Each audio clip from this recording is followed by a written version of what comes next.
मेरी फाइल कहाँ रख दिया तुमने? कब से ढूंढ रहा हूँ। नाराज आदित्य की तेज आवाज बाहर बैठक तक आ रही थी। सास ससुर को चाय देती अनु भागकर कमरे में गई।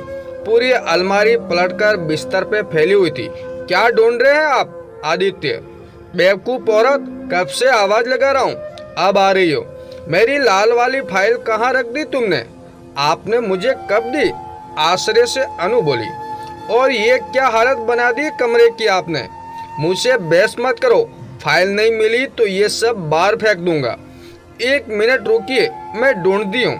इधर उधर अनु ने नजर दौड़ाई और बेड के पास ही फाइलों में दबी लाल फाइल मिल गई। अनु के हाथ से गुस्से से फाइल छीन आदित्य बिना नाश्ता किए ऑफिस चले गए। दुखी अनु ने भी सास ससुर को नाश्ता खिला रसोई समेट दी।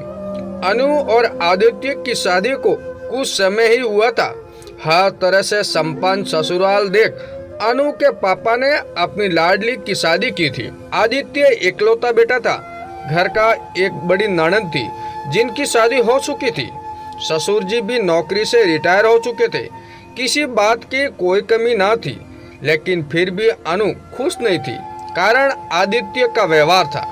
जब मूड ठीक होता तो बहुत प्यार से पेश आता और जब मन मुताबिक कुछ ना हो गुस्से से सातवें आसमान पे होता और जो जी में आता बोलता। अनु को सास ससुर कान में रुई डाल बैठे रहते। एक दो बार अनु ने अपनी सास से कहा तो उल्टा अनु को ही सुनना पड़ा। मर्द तो ऐसे ही होते हैं, तुम मौका ही क्यों देती हो?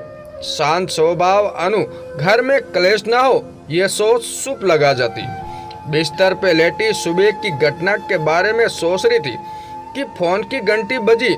बेमन से देखा तो सीमा का नंबर फ्लैश हो रहा था। आज अपनी प्यारी सहेली का नंबर देखकर भी अनु के चेहरे पे कोई खुशी नहीं आई, न ही फोन उठाने की इच्छा हुई।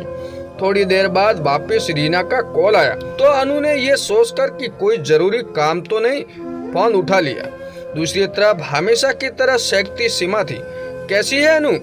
ठीक हूँ सीमा, तू बता तू कैसी है? चल तैयार हो जा, कल आ रही हूँ तेरे घर, एक रात रुकूंगी।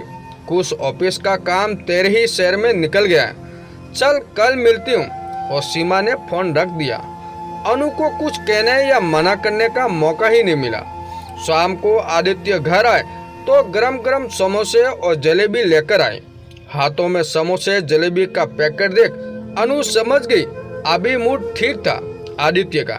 चाय नाश्ता के बाद अनु ने सीमा के आने की बात घर में सबको बताई। मूड अच्छा था तो आदित्य भी अनु की सहेली के आने की खबर सुन खुश हो गया। अरे ये तो अच्छी बात है, आने दो और तुम भी तैयार कर लो, आखिर पहली बार कोई आ रहा है तुम्हारे मायके से। आदित्य की बात सुन अनु को थोड़ी तसल्ली हुई और खुशी खुशी अपनी सहेली के आने का इंतजार करने लगी। अगले दिन सीमा आ गई। चुलबुली और बातूनी सीमा ने पल भर में ही अनु के सास ससुर से घुल मिल गई। जब आदित्य आए तो वो भी बहुत सलीके से मिले सीमा से। अनु भी खुश थी। रात को खाने की सारी तैयारियां अनु ने कर ली। टेबल पे खाना लगा दिया और सबको सर्व करने लगी। इतने में सब्जी के डोंगे से थोड़ी सब्जी आदित्य के हाथों पे गिर गई। तमीज नहीं है खाना सर्व करने की भी, हाथ जला दिया मेरा। आदित्य ने अनु को घूरते हुए तेज आवाज में कहा तो अनु बहुत शर्मिंदा हो गई। अनु तो आपकी सहेली तो कहीं से लगती ही नहीं सीमा जी, आप इतनी स्मार्ट और आधुनिक। और अनु को देखिए खाना तक ढंग से सर्व करना नहीं आता। जहाँ सीमा दंग रह गई। आदित्य का व्यवहार देख वही सहेली के आगे अपमानित हो अनु की आंखें झलक उठी। आदित्य को कुछ जवाब दिए बिना सीमा ने बेमन से चुपचाप अपना खाना खत्म किया और थकान कर बहाना कर कमरे में चली गई। रात को सोते समय अनु कमरे में पानी रखने आई तो सीमा ने उसे गले लगा लिया। सहेली के गले लग अनु टूट गई और बिलक बिलक कर रो पड़ी। तू क्यों इतना बर्दाश्त कर रही है? अनु पढ़ी लिखी हो, गलत का जवाब दो और अपने हक और आत्म सम्मान के लिए खुद लड़ना सीखो। अनु कहना आसान है, सीमा करना उतना ही मुश्किल। कुछ मुश्किल नहीं है अनु, बस हिम्मत चाहिए। सही को तो सही और गलत को गलत बोलने की। बिना कुछ जवाब दिए अनु वापस चली आई। सुबह सीमा को भी निकलना था। नाश्ते के टेबल पे सब बैठे थे और अकेली अनु आलू के पराठे बनाने में व्यस्त थी। सीमा ने मदद करनी चाहिए तो सासू माँ ने यह कहकर रोक दिया कि 4 लोग के पराठे भी अकेली नहीं सेक सकती क्या? अरे हाथ जल्दी चलाओ, यहाँ सो गई हो रसोई में? भूल तो नहीं गई, सीमा जी की ट्रेन भी है, कभी तो फुर्ती दिखा दिया करो। आदित्य ने खिंचते नफोड़ते हुए कहा। अपनी सहेली को यूं अपमानित होता देख सीमा की सहन शक्ति जवाब दे गई। वो भूल गई कि वो इस वक्त अपनी सहेली के ससुराल में थी। ये कैसी बात कर रहे हो आप अनु से? कैसे लोग हैं आप लोग?